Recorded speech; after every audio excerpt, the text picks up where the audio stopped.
Mi elfogadjuk a történelmi politikai realitásokat.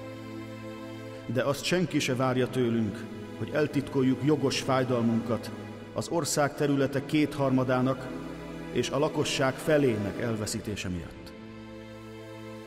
A határok erőszakos megváltoztatásáról természetesen lemondunk.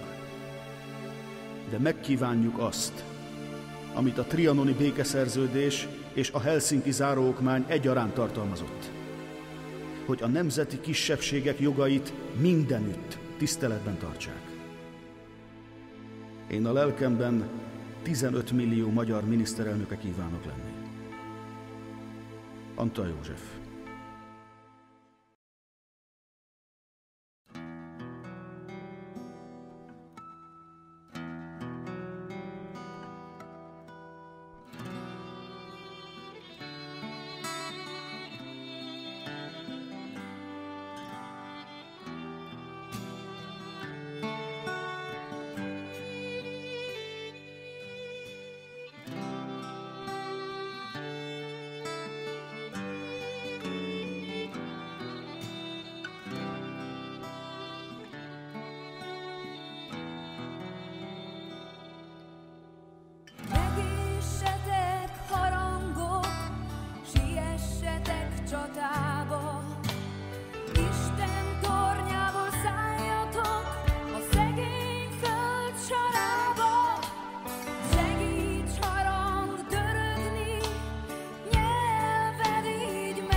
Egy még szebb tornyodért, szabadság lesz a tornyod.